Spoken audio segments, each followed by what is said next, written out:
کورونه تاسو غواړئ د موږ د هرې ویډیو نه تاسو خبر سئ نو موږ چینل سبسکرایب کړئ او د هغه نه وروسته د بیل آیکون د سره ووهئ یا د زنګ نشان چې د موږ هره ویډیو تاسو ته راسي. نو راځئ ویډیو شروع کوو. څنګه چا یو آی ډي فیسبوک آی ډي تاسې ډیلیټ کړئ. نو راځو فیسبوک ته، تاسو وخت نه ضایع کوو، فیسبوک خلاصوو.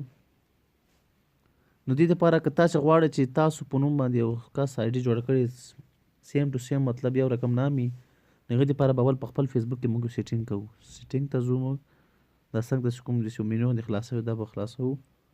نو کته راځو،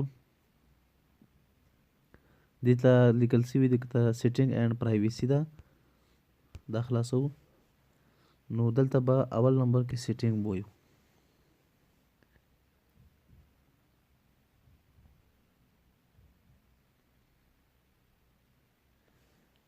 سیټینګ خلاص شو. دلته کته موږ راځو، دلته تاسې دوستانو لیدلی شئ چې فیس ریکګنیشن لیکل، دا موږ خلاص کړو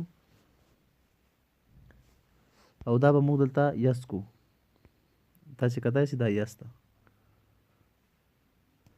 نو دې چې نه اوس ځو، نو چا چې موږ رقم ته یو رقم ته سیم ټو سیم آی ډي جوړه کړي، د موږ په نام باندې مثال د ما نام اخیستل سوی، د ما عکسونه پې ځان باندې لګولي، یا موږ سره یو ضد کوي یا کس کوي یا خپل عکسونه هغه کوي، نو سیم ټو سیم هغه رقم ته مطلب یو رقم ته آی ډي وي. نو هغه دپاره موږ د هغه آی ډي ته ځو. داسې کته راځو، به مثال دا یو آی ډي ده، دا به زه خلاصوم. دلته تاسې کتای شئ دلته مور سیټینګ لیکل سوي، دا به خلاص کړئ. نو ګیو فیډبیک آر ریپورټ دس پروفایل، اولنی اپشن به موږ کلیک کړو.